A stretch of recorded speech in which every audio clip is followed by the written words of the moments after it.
चलिए आगे बढ़ते हैं और बड़ी खबर का रुख करते हैं। आपको बता दें, मंत्री शांति धारीवाल कोटा दौरे पर हैं। विकास कार्यों का वो जायजा ले रहे हैं। कलेक्ट्रेट सर्किल से दौरे की शुरुआत उन्होंने की है।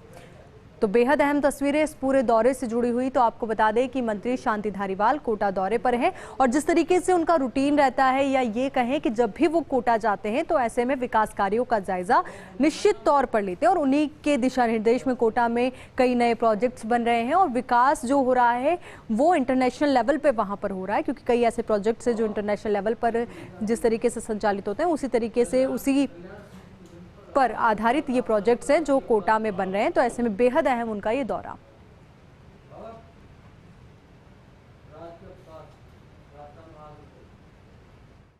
त्योहार है तो किस तरह से बहनों बेटियों का आप शुभकामनाएं? ये बहुत बढ़िया। रक्षाबंधन पे तो सारी बहू बेटियां घर पे आती हैं। घर पे आकर के जो है जिस प्रकार से प्रेम बढ़ता है जी, सीधी बात ये है। प्रेम की एक तरह से परिवार में जो है आपस में सामंजस्य बढ़ने के साथ साथ लगाव भी बढ़ता है।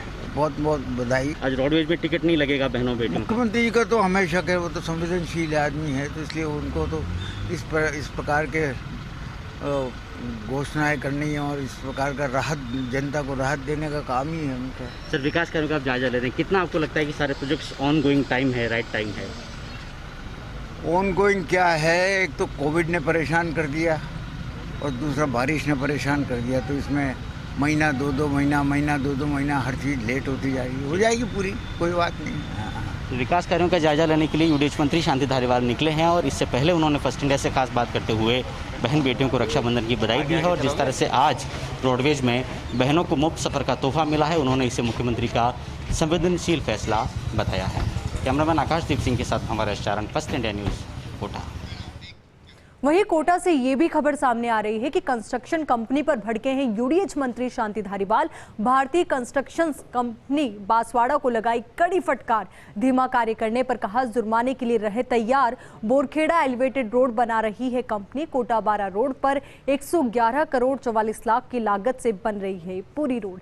तो एक और अहम खबर उनके इस दौरे से जुड़ी हुई। आपको बता दें, कंस्ट्रक्शन कंपनी पर भड़के हैं यूडीएच मंत्री शांति धारीवाल। भारतीय कंस्ट्रक्शन कंपनी जो है उस पर भड़के हैं वो। तो वहीं जो भारतीय कंस्ट्रक्शन कंपनी बांसवाड़ा को उन्होंने कड़ी फटकार भी लगाई है। धीमा कार्य करने पर उन्होंने कहा कि जुर्माने के लिए आप तैयार रहें।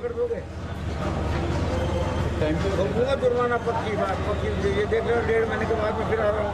1.5 महीने के बाद में देख लेता हूँ लेकिन कितना किया कितना नहीं किया। 1.5 महीने में होता है क्या? आपको 3-4 महीने तो हो गए जिसको आपने 48 कितनी लगा रखी है? मशीन लगा और बढ़ाओ मशीन है, वरना फिर जुर्माना चुकेंगे उससे के फायदा होगा। पब्लिक का काफ़ी प्रॉब्लम है, इतना कंजेस्टेड ये है। 3 महीने में तो आपने 48 लगाए और अब आप कहते हैं कि साहब बाकी 200 टोटल कितनी है?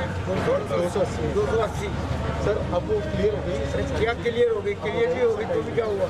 अब टाइम 280 को आप 1.5 महीने में पूरे कर दोगे? दूंगा जुर्माना पक्की बात, पक्की। ये देख रहे हो 1.5 महीने के बाद में फिर आ रहा हूँ। 1.5 महीने के बाद में देख लेता हूँ लेकिन कितना। और अब इसी खबर पर हमारे सहयोगी भंवर एस चारण हमारे साथ जुड़ चुके हैं। तो भंवर, क्या कुछ पूरा मसला रहा?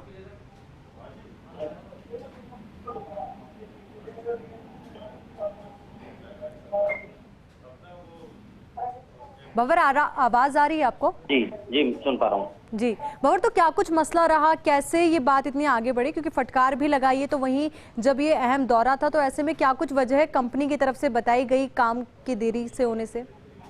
देखिए, कोटा बारा रोड पर बोरखेड़ा चौराहे के आसपास एलिवेटेड रोड और एक फ्लाईओवर बनने जा रहा है, लेकिन वहां पर जो काम की गति है वो बहुत धीमी थी और यूडीएच मंत्री खासकर इस बात से नाराज थे कि ये मुख्य रास्ता है जो कि आगे जाकर के नेशनल हाईवे को जोड़ता है, कोटा को बारा से जोड़ता है और वहां पर इस कंस्ट्रक्शन साइट के चलते बहुत ज्यादा यातायात का कंजेशन हो रहा है। ट्रैफिक को गलियों में डाइवर्ट करना पड़ रहा है और इतनी हालत वहां पर पेचीदा होने के बावजूद भी जो कंस्ट्रक्शन कंपनी है वो कार्य गति को लेकर के गंभीर नहीं है। वहां जो मजदूरों की तादाद थी वो जितनी होनी चाहिए थी उतनी नहीं थी, और साथ में जो काम की गति थी उसका स्तर देखकर भी धारीवाल खास से नाराज हुए। उन्होंने साफ तौर पर कह दिया कि आपके पास 1 से 1.5 महीने का समय है, इसके बाद मैं अगली विजिट में आप पर जुर्माना ठोकूंगा। तो जाहिर तौर पर कोटा में जो भी बड़े प्रोजेक्ट चल रहे हैं विकास के, उनमें कार्यगति और गुणवत्ता को लेकर यूडीएच मंत्री काफी गंभीर हैं और कंस्ट्रक्शन कंपनियों को यहाँ पर उनकी तरफ से एक सख्त मॉनिटरिंग आज पूरे दिन झेलनी पड़ रही है। मैं आपको बताऊं कि फिलहाल उनका जो दौरा है कलेक्ट्रेट सर्किल से शुरू होने के बाद, बोरखेड़ा एलिवेटेड रोड देखने के बाद और 80 फीट रोड देखने के बाद फिलहाल एरोड्राम सर्किल पहुंच चुका है।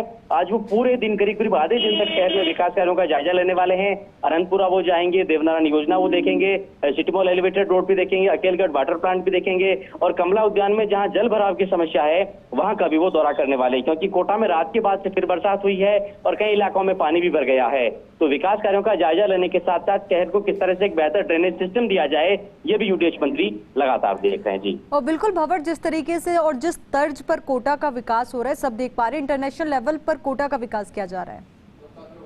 जी हाँ, बिल्कुल। और देखिए यूडीएच मंत्री शांति धारीवाल तो इतना वादा कोटा की जनता से कर चुके हैं कि आप एक 1.5 साल के बाद इस शहर में आइएगा, आप पहचान नहीं पाएंगे कि आप इसी कोटा में है। इस स्तर का कोटा में वो बिल्कुल कोटा में आमूल चूल परिवर्तन लाने का, कोटा की तस्वीर बदल जाने का दावा वो कोटा की जनता से कर रहे हैं। और इस वादे पर बहुत हद तक वो इसलिए भी खरा उतरते नजर आ रहे हैं क्योंकि जितने भी बड़े प्रोजेक्ट यहाँ पर चल रहे हैं वो करीब 70 से 80% तक पूरे हो चुके हैं। हालांकि आज जब फर्स्ट इंडिया से वो बात कर रहे थे और मैंने जब उनसे पूछा कि आप जो प्रोजेक्ट है उनकी कार्यगति से कितना संतुष्ट हैं, तो उन्होंने इतना जरूर स्वीकार किया कि कोविड के चलते और बरसात के चलते, रेनी सीजन के चलते प्रोजेक्ट में कुछ डिले तो हुआ है, लेकिन फिर भी करीब जो प्रोजेक्ट हैं वो ऑन गोइंग है। और यूडीएच मंत्री का दावा ये है, उनका वादा ये है कोटा शहर की जनता से, एक ऐसा खूबसूरत कोटा वो बनाएंगे कि जिसे 1.5 साल के बाद लोग पहचान भी नहीं पाएंगे। जी बिल्कुल भंवर, और राखी के दिन उनका इस तरीके से जाना और जायजा लेना उनकी साफ तौर पर गंभीरता को प्रदर्शित करता है। तो बहुत बहुत शुक्रिया हमारे साथ जुड़ने के लिए और पूरी बातचीत के लिए।